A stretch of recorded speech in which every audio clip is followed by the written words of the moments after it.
Welcome to Behind the Brand, stories and strategies for building your creative business. This is brought to you by the Pinegateroad Studio.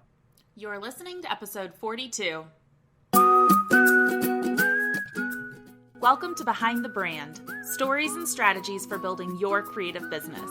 Here we take a deep dive into the brands of heart-centered businesses and entrepreneurs and unveil behind the scenes into how they're building their brands, as well as tips and tricks to how you can build your own dream business. I'm your host, Kelsey Kerslake, and I'm the founder of Pinegateroad, a branding studio for businesses and entrepreneurs ready to get their brands completely figured out. From finding your core values, making that beautiful brand identity that speaks to your ideal audience, to figuring out how to style and strategize your social media platforms and launch your new website, we're here to guide you each step along the way to build your dream business. Head to pinegateroad.com to get in touch today about working together. Hey guys, welcome to the show. I am so excited to have you here listening as always.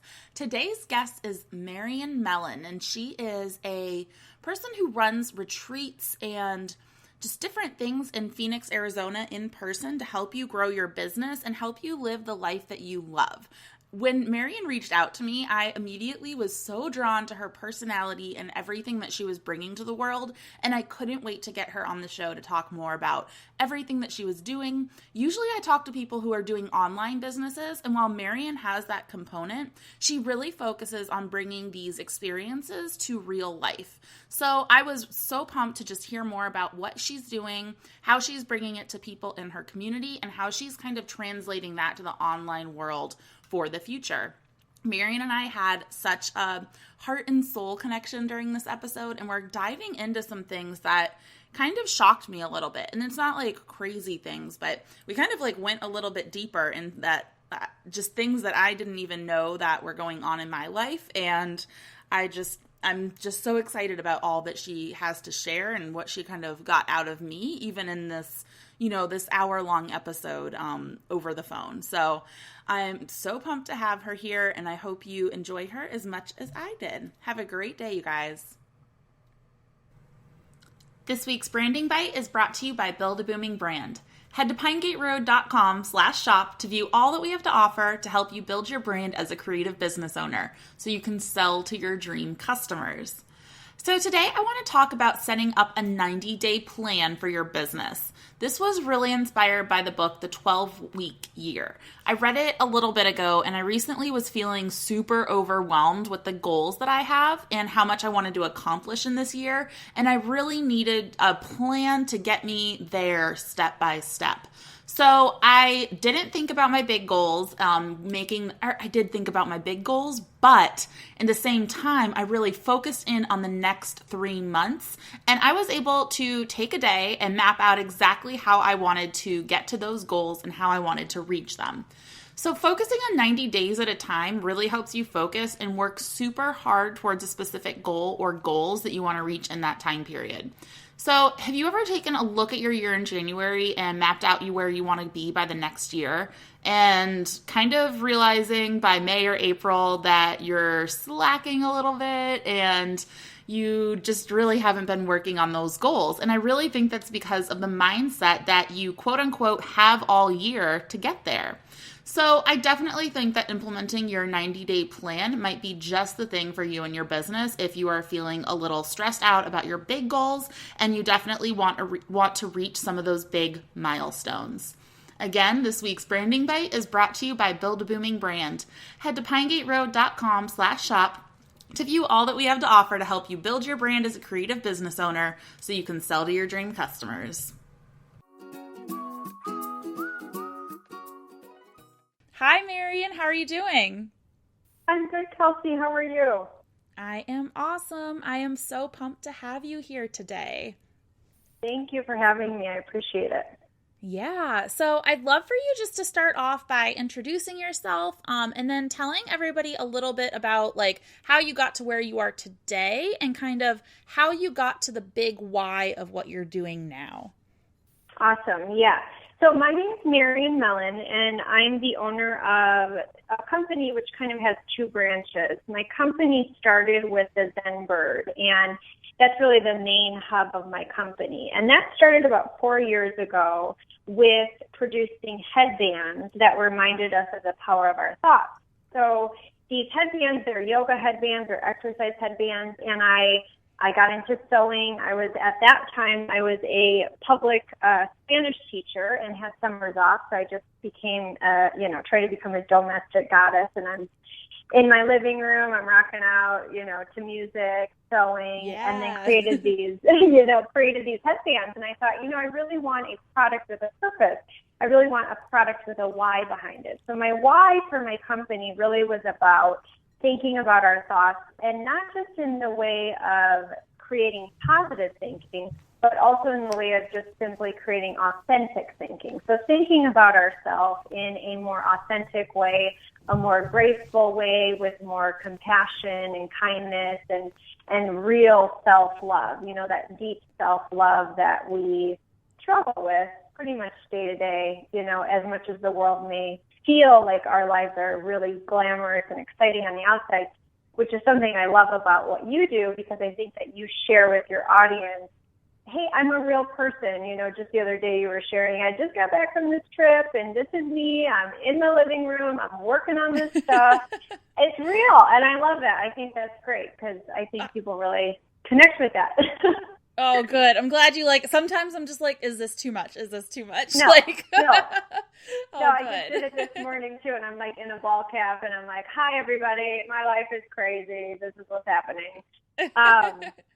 But then from there, my company morphed into teaching workshops, and I developed a curriculum called the Heart and Soul Curriculum. And this curriculum has 12 themes, 12 topics that start with positive thinking, and examples of these are radical self-love, compassion, gratitude, acceptance, courage, creativity. And so that part of the company actually hosts workshops, both in person and soon to be online workshops, on cultivating this whole different way of learning about our insides versus always the academic. And so the why behind that is similar to the other, but again, to empower women to live their authentic lives, really strip down that image of who we kind of project to be out there, and be okay with maybe not always having a big,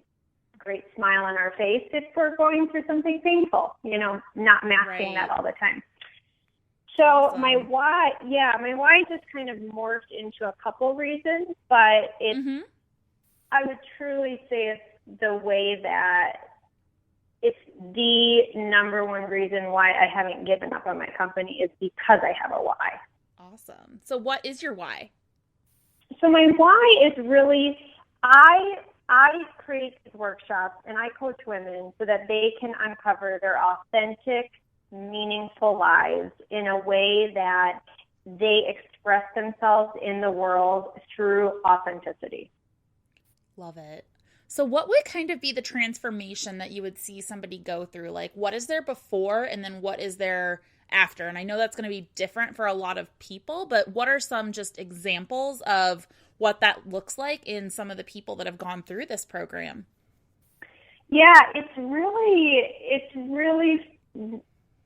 I find such gratitude in working with people who go through this program, because a lot of times what happens is the women will start the program and they will walk in or get on the phone call, depending on where they are, and they're very bubbly and they're very excited, maybe a little nervous, but they're overall kind of want to keep it surface for a little while. And then through the 3 months, all of a sudden we start to unravel. And I have a lot of women who, maybe start crying for the first time. And I don't mean the first time, but I mean like really deeply feeling, yeah. But really deeply feeling their insides from a different place that is kind of scary, because I get a lot of clients who say, I'm so sorry I'm crying. I don't know why I'm crying. I'm so sorry that, and it's like, it's okay. This is good. I know you feel uncomfortable, but this is really good, because if you never go through the pain, we're never going to get to the next level.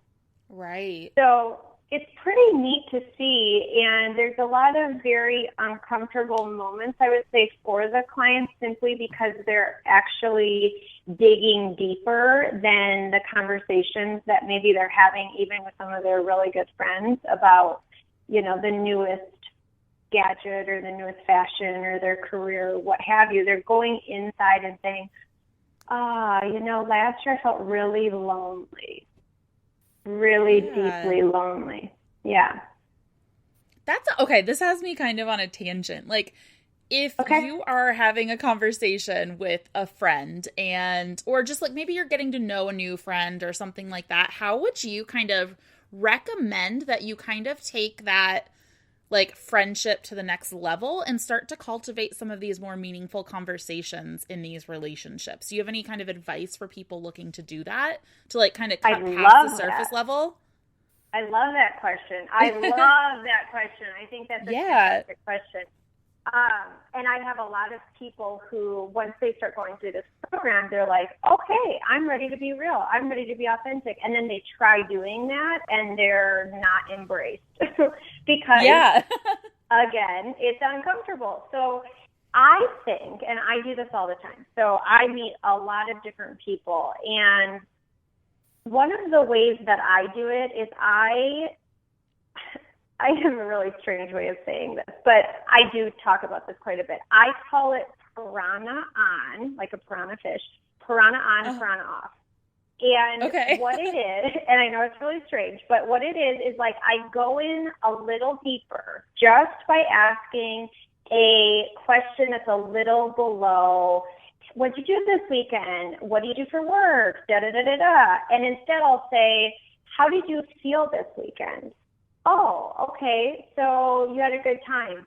Did you have some great conversations? Was there meaning behind it? I ask them questions, and I think that if people can answer the question, how did you feel versus what did you do? And what is the list? How did you feel doing what you did? And if they either perk up and say, it was, then actually give a thought to it. That was actually a fun time. Or I really felt X, Y, and Z. It doesn't mean they have to come right out. But if they kind of slide right through that and say, it was fine, whatever. And then we did this, and then we did this, and then we did this. Okay, that's great. That's a timeline. But what were your feelings wrapped up around that? So I ask these kind of questions, but then I back off. I don't want to go too far because, there's that element of privacy. But I think instead of saying, hi, I want to be your friend and I want this to be a deeper friendship than just going to the movies, it's a different way to approach that. Right. I love that you said that, like, that is a timeline and it's not necessarily a meaningful relationship or a conversation. You're just like, here's what I did this weekend. That is great. Right. I feel like so many of my, not like with my actual like friends and stuff, but I would say even when I was working in corporate America, there were so many of the timelines being told all the time. And that was something that I had, it had to become second nature, but it was something I really struggled with. And I was like, why is this bothering me? Like, why is hearing about people's weekends or their plans or things like that, like, bothering me so hardcore? But it was because we weren't getting to that next level. And that's something that I think my heart desires on a regular basis. So me too. And I think that I think it's good too, because I have clients who ask me, well, do I have to have friendships like that all the time? And I think you nailed it when you just said, I like it on a regular basis, but that could be different for everybody. Some people are like, no, I have these certain friends that I get really deep with, and then I really love to just let loose and, go out or go to the movies or go on a trip and not do that for a while. Yeah. And I think that's just all with different personality types. And I've come to realize, like, I don't know if this is a fault. We're going totally into like personality and friendship things here, but with me, like, I feel like sometimes I open up too much at first, which is kind of that, like, it's like, well, here's me and you're either going to like it or you're not. And I mean, it could be that's a like mechanism for connection, but it's not always the best one, but that is where I default. So I do need that kind of deeper level communication on a regular basis. And hence why I have this podcast now. Right. I know. I think that's also a way for so many businesses to have that deeper connection than just behind the computer screen, or even your videos, or even just like sharing deeper elements of you, even if it's just you being you on a daily basis. People get to see beyond the image that we all have to, in some ways, put out there. It's just part of our job. Oh, and and I'm all about the pretty images. Don't get me wrong. Oh, me too. It makes me so happy. I love them. I love that. Yes. So, okay.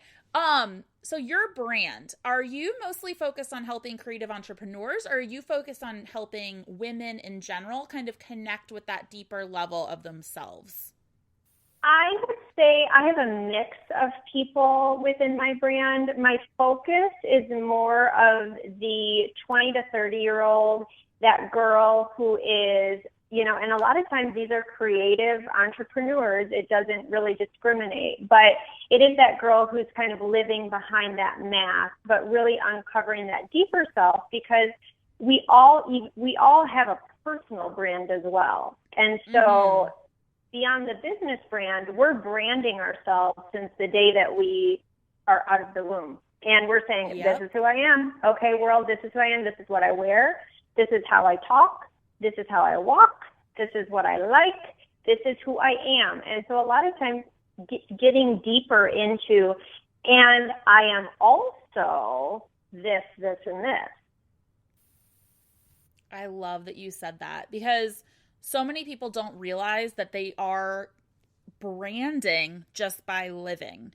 And you're not always doing it intentionally, but whatever you're doing in the world, like I have a Build a Booming Brand. It's my like signature e-course. And literally the first lesson is all about how like you are branding no matter what you are doing. So you better be thinking about it so that you're putting not like the right message out, but you should be putting thought into it so that you are presenting yourself in a way that you want to be seen and understood. And if you're not thinking about that, people are going to make that up for you. So I love that you said that. So as you have kind of grown your brand, have there been any values that you have been using to grow your business throughout? Yeah, I really have. I mean, because my brand is all around being authentic, coming down into, a lot of ways it's coming down into a simpler way of living. Instead of all of the extras and the excess and all of the stuff that we may enjoy and we may love and may fulfill us in some ways, not really letting all of that extra outside world become who we are on the inside. So my personal life and outside of my company and even within my company, there is an element of simplicity and minimalism and just deep-rooted self-love that I consistently bring forth in my brand is, hey, we got to start with ourselves and we got to start inside. We can't really always start with the outside. We have to really dig deep inside, and then let's talk about our relationships, and then let's talk about our career. But unless we come from a place of real worthiness and deep self-love, the rest of the stuff really can't change or alter, because we have to work from the inside out. So I do that on a consistent basis. Every morning I'm doing rituals around self-love and caring for myself, and that does not mean that there are days that I wake up and I'm like, ooh, I feel like I'm walking around with an extra, few bags of potato chips, or I've been feeling really unmotivated, or I am not being that compassionate to myself, and I'm in the comparison trap because I sat on Instagram for 30 minutes and, compared myself to everybody else's lives. I don't get to be exempt from that. Right. But within my brand, I definitely try to live out those self-care rituals and that simplicity of getting down to the core inside of myself, which includes a home that is a minimalist home, and it doesn't have a lot of stuff in it, and it just has those things that really bring joy into my life. I love that. I love that you are bringing those values, like you started with yourself and then you brought them into your business, but then they're kind of reflecting back at the same time. So it's just, you're able to embody that entire experience through your personal brand and your brand and just the way you're living life and engaging with people throughout. That's really cool. Right. And I think it keeps you, and I'm thinking you would relate to this, but it really keeps you accountable. I mean, okay, let's talk about this. Let's learn about it. Let me teach you about this. But I'm still human. So I still fall into these traps. So I am not perfect. And that is part of being authentic. And I just did a video this morning with a few people I've been coaching. And I said, this is real life. This is what happened this morning. And it's just been one of those days where I haven't been feeling super motivated. And I've been kind of getting into the negative self-talk. So I pulled out the toolkit, you know. So I think that whenever we're working with clients, them knowing too that I am working on this just as much as you are working on it. Mm-hmm. I found that it's like I figure one thing out and then all of a sudden there's something else new that I'm having to deal with. But throughout this, it's really cool now that I have personal values and I have brand values for my business. And both of those kind of like help me guide myself to the next place. Or like if I'm having a hard time, like say like comparison trap, or I'll just say like my business has been growing and I am like, there are just some issues that I have like been popping up that I could never have imagined have been popping up. And I'm like, oh my gosh, how do I handle this? And going back to those core values and being able to be like, okay, Kelsey, step back. Like, don't get too flustered. Like, this is a new situation. It's a problem you've never dealt with before, but like, what is going to be the long-term way that you would like love to look back and have handled the situation? And if I can make sure that they're in line with both my personal values and my core values, then I'm like, okay, that's good. And now that I've been able to do this, it's really cool because I've been getting some feedback, even though like these are kind of sticky situations. When I'm past them, like I'm getting the best feedback from people being like, I can't believe how you handled that. That was great. Like I wouldn't have expected that. And I was like, well, thank you. It was hard and it was sticky, but being able to find those core values and apply them was incredible. So another tangent, but that is something I am seriously growing with as a creative business owner right now. And it's been hard. But good. Me too. I think that there's that fine line between those days that you're feeling a little stagnant and then those days that you're growing, and both come with major pros and cons and huge lessons that, you know, it's like, whoa, okay, how do we do this? Let's try to create the box to check it off and then to later say, ooh, I made the wrong box. Let's make a different box. So, okay, you mentioned having your toolbox, like when you were like, okay, I'm hit with this situation. What are some of the tools that you kind of engage with, and what could people, like, what advice could you give to people to use if they are kind of hit with a tough situation growing their businesses? Okay. So I think that one of the main tools is always, a lot of times it will be the simplest one. It is to slow down. It's to simply slow down the body, the mind, the soul, so that we can actually connect to what is really going on. Because a lot of times we like to rush. We are moving at rapid pace. We are doing 1,000 things at once. We are constantly getting stimulated. We have input.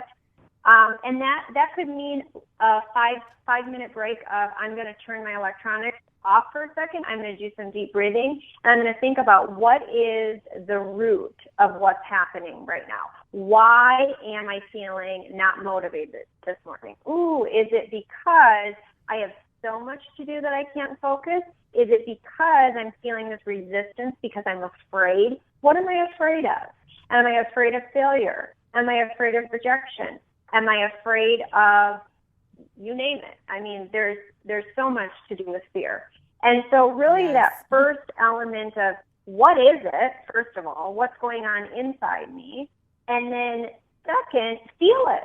If you are afraid of rejection, feel the fear. Let the fear be there for just a few minutes. Like, okay, this could happen. You know, this is a little scary to me. Or why am I afraid of being rejected? Has that come from something else? So I think that element of A, locating it at the root, B, feeling it, and then starting the approach to slowing it down, calling a friend, writing it out, figuring out a game plan. And those game plans could look so different every which way. Creating a ritual, you know, every morning you wake up and you put on your essential oil, or, you know, maybe not essential oil, whatever. You have your coffee, you have your tea, and you sit there and you maybe make your top 3 priorities for the day, and you do a breathing for 10 minutes, and then you rock out in your kitchen to a great song that makes you feel good,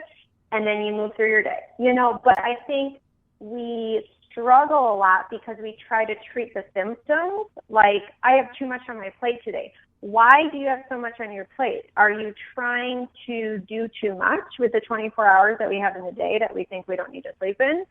Or are we trying to, cover up that we feel inadequate so that we throw so much on our plate? Are we putting our worthiness and our success? I mean, it goes way deeper than just, let's make checklists and follow them. I think you just like hit a big chord in something that I've never, ever heard anybody say before. But where like you're doing so much so that you can feel worthy with your life. Right. Can you go more into that? I've never, like, sure. I was like, I think I do this. Yes. I've never heard that. A lot of people do it. Like, you're not in the minority of human beings doing this. Well, I think first, Kelsey, I can relate to this because I was that for probably, I mean, my company is also somewhat of a personal manifesto because I really was that person out there putting out the image, being the quote-unquote perfect one, being the cheerleader, the captain, the student council leader, you know, everybody, Marian is the greatest, she's wonderful, she's always busy, she'll always say yes, you know, yes mama to the extreme. Yeah.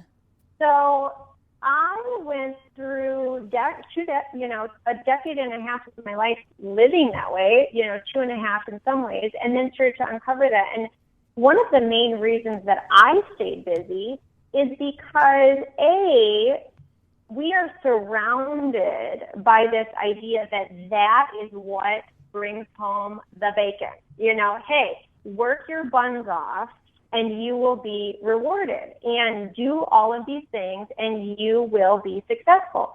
And successful in our society equals happiness.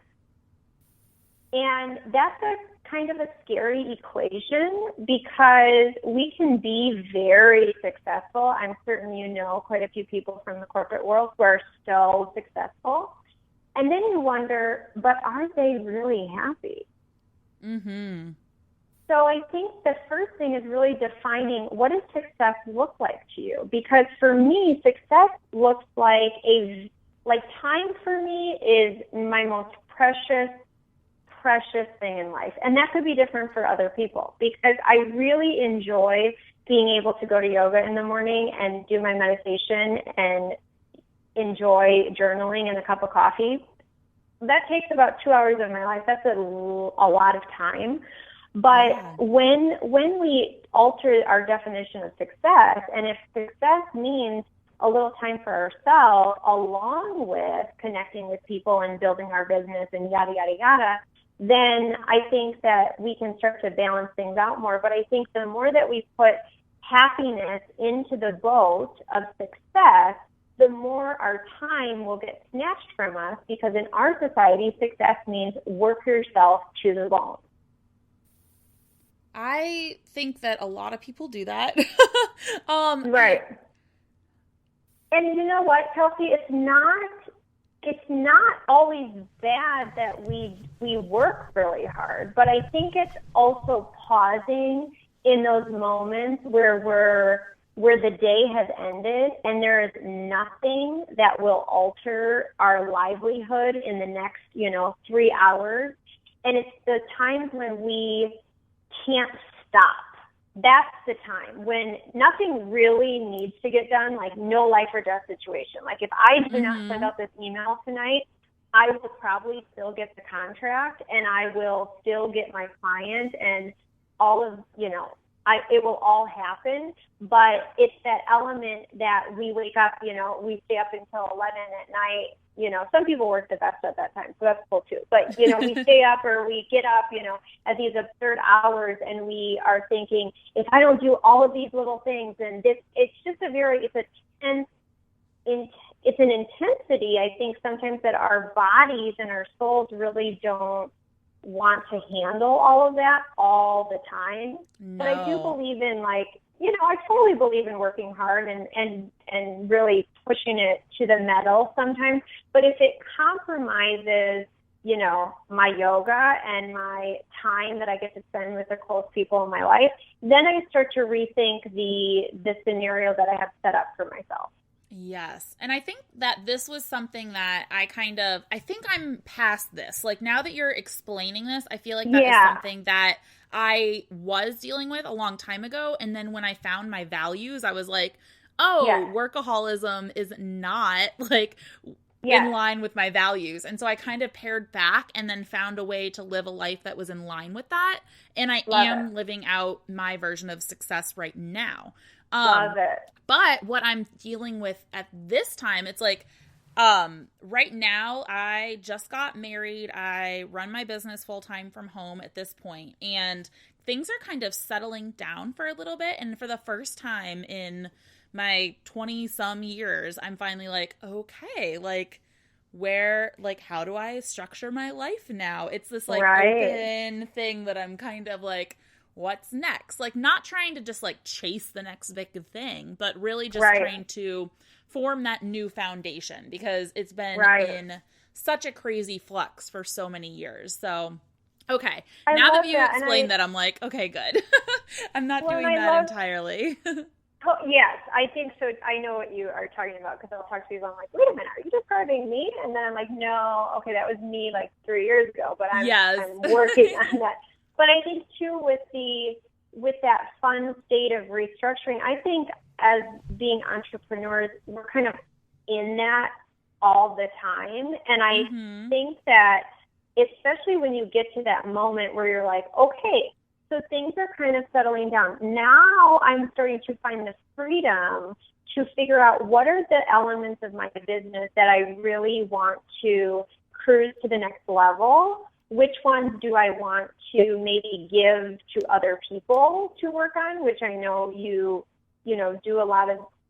Well, I don't know that. I'm assuming you get help with some things because you're laughing it over there, girl. I do. I mean, I'm like, and that's amazing because I think a lot of times business owners, that element when we're our own bosses and we're our own brand, it is hard to give some things away because we're like, oh, but it's my brand, that control element. But I love that you're like, oh, I'm kind of excited because I'm in that state of kind of figuring out where I want to go next and how does that look foundationally that I can grow on to make sure that my life can still have those Friday nights with my hubby and hang in and walks and go out to the new restaurant and do, the fun stuff that really the reason why we are entrepreneurs is that we really want to help people and we want that freedom and that livelihood. But a lot of times we can get that sucked away from us and then we don't get to blame anybody but ourselves. Like, ooh, it wasn't my boss who did this. I did this. Right. Yeah. Freedom is one of my personal core values. So you hit it right on the head when it was having that freedom to do what we choose. And I think for so long I was chasing the idea of freedom because I didn't have it. And now that I have it, it's like defining what freedom is to me. So so cool. So I really want to talk to you about how you run your business and why you kind of decided to do things in person versus online. Or I know you're going to be doing some things online, but as I don't do anything in person. So I would just love to hear more about how that grew, how you do that as an entrepreneur, and how that's going for you.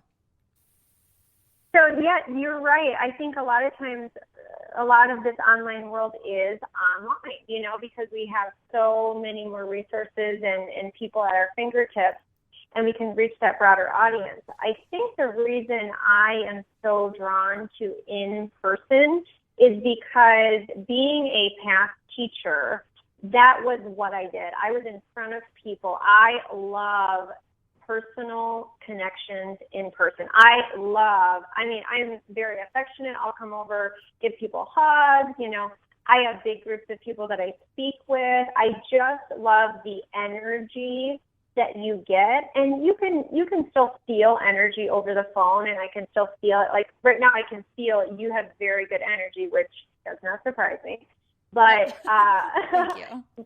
But you can feel that over the phone. But when you're in person, you can really touch it. You can wrap your arms around the goodness and the compassion and the love and the healing. These are workshops that people share very, very intimate details of their life, including, loss and grief and surrendering to, pain and what that looks like. And they're very transformational in the way that they are small groups of women. And so the reason I started out in person was, I really thrive in that environment, and so do the workshops themselves, but also because I think that the women felt much more in a protective space when we're in person doing this.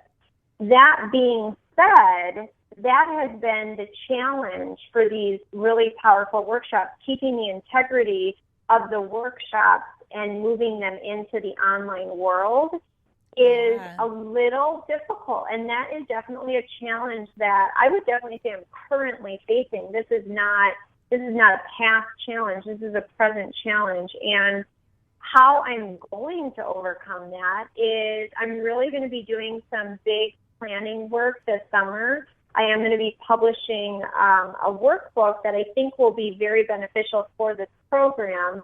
And I don't, to be totally honest, I'm not really exactly sure how that looks online, but I do know that the videos that I'm doing I have a Facebook group with various people who are interested in these workshops and this curriculum. I do know that those videos are fairly powerful, but they're not the women on the videos. It's me on the videos. So I'm not sure, what that looks like. And so I am working with a couple people to see, how does this expand in that element? How many people are usually in your class? Like, is it hundreds or is it dozens or? When I do these small workshops, I do two forms of workshops. I do a 20-person workshop, and those I think are one of my personal favorites. Those are 2 hours in length, and a topic is covered, and it's very discussion-based, questions, breathing, meditations, really kind of getting down to the core. And then I do super small groups, and those actually happen in my home office, and those are groups of 5 women. So those are really intimate, more group coaching settings. And then when I do public, speaking events are quite a bit more lighthearted. Those are more like in the hundreds. But those are still getting to the core, but people are a lot less vulnerable with 100 people versus 20 people. Right. So, okay, just one little, tip or something I've experienced lately is I have been on a couple, meetings and conferences using Zoom conference. Have you heard of it or been using it at all? I think I've heard of it, but I've never used it. So what I've loved about this is you actually see everybody's face if it's under 30 or 40 people. So you kind of all show up in a little grid, like Brady Bunch style, up on the computer. And so everybody can really see each other, see your face, see your expression. People can be muted or unmuted, and it's just been really cool to be in conferences that are like that versus where you're just watching somebody talk and then you're communicating with people in the chat. So if you're looking for something to kind of bring that visual, that the people to the front, that might be a great thing to do. It's something I've been thinking about too. So I love Cool. it. Okay, thank you. Thank you for that. I'll look that Yeah. up. For sure. So, and yeah, that's not sponsored or anything. I love learning about new tools that can help you Yes. kind of get where you want to be a little bit better. So Cool. it's been a good one. So have there been any challenges that have popped up as you've been growing your brand and business? And I would love to hear how you've kind of been working through them, if so. I think one of my biggest challenges comes from a mental place of wanting to grow so fast yesterday. So Yes. wanting everything to, and this is more, and I think it is something that many people deal with, but it's Yeah. that grass is greener, it's the climbing the mountain, it's the what's next, it's building the house instead of just wanting the house at the end. It's really realizing that every little element has such beauty in it, and that what has helped me with that piece, because I started the headbands about 4 years ago. At that point I was a full-time Spanish teacher for 2 years into that, and then 2 years ago I quit my job and went part-time at a job, worked my company, and then went really part-time just recently. So I'm almost 100% full-time. I think I'll always want another little side element just because I think it's fun to get out of my own space and have someone else tell me what to do. I'm all for side everything's. Like I love it. I swear I'm running like 8 different businesses right now. Yes, Just because me too. I love doing side things. It's fun. I do too.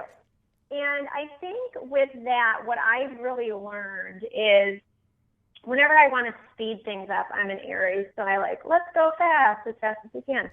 And I think when I want to speed things up is when I need to take a back seat and say, what's happening and what have you already accomplished and how have you already grown?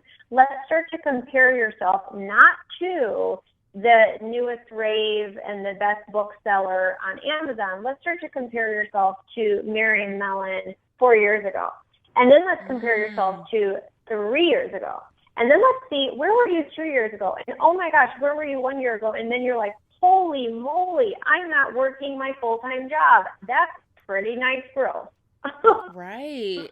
Well, I even think I'm just thinking too, I'm like, how old am I right now? I am 28.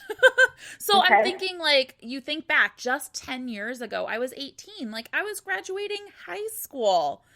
Right. That Kelsey has almost nothing to do with this Kelsey. And the dreams I had for my business, I'm like, oh, I'd love to be here in 10 years. And it's look at that drastic change that's happened since 18 to 28.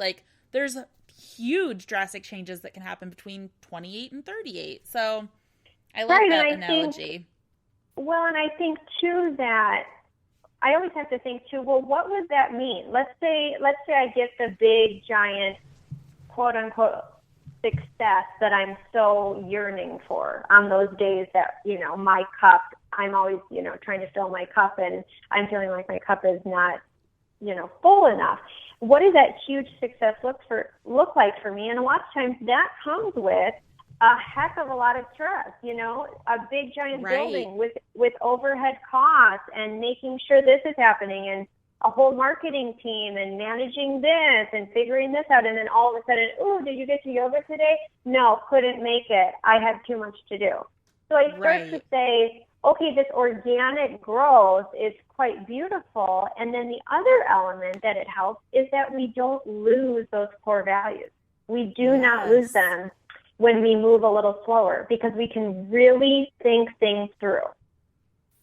I feel like we're connecting on a soul level because that is everything I believe too. I'm just I would much rather grow a slow business and do it right than skyrocket to success. Me too. It's just what I've been able to do so far by finding my core values and just building little by little. I find so much joy in just being oh my gosh, I tweaked my newsletter this way and it feels so much more me because of this. And you don't get those little details when you're building your business so fast. Right. So it's just, you're right. I love it. I'm totally in line with that. Cool. So I would love for you to kind of share if you've had any fun products that you've been using or anything that you're just loving right now that you want to get the word out about. Are you talking any products in general or products from my company? Products in general. Being a minimalist, I don't use tons of products that much. I mean, I do have it's old school stuff, but I will tell you a few books I've been reading that have. Yes, like it doesn't have to be a product. It can be like a service or like, say, a person that you're just like loving right now, like anything. It doesn't, I didn't mean to be so material based with that. Oh, no, you're cool. I totally get it. I'm just going to cruise over here because I'm the kind of person that is reading about 40 different books at a time. So I am in the middle. Okay, because I wanted to give you the author of it. Okay. It is called Introvert Power, and I don't seem to see it right in front of my bookcase in front of me. But it's really easy to Google. It's an incredible book for a lot of my clients out there, and it's allowing me to really open up my eyes into the life of an introvert, because I think a lot of times being entrepreneurs, we're assumed that we are an extrovert. Like, you're an extrovert. This is who you are. Yeah. You can connect with people. You really dig people. But the reality is how I recharge and how we recharge is dependent on, are you an extrovert or are you an introvert? By going into group settings, do you feel energized or do you feel drained when you're done? Even if it was a fulfilling and fueling time, do you feel like, hey, I need to recharge on my own?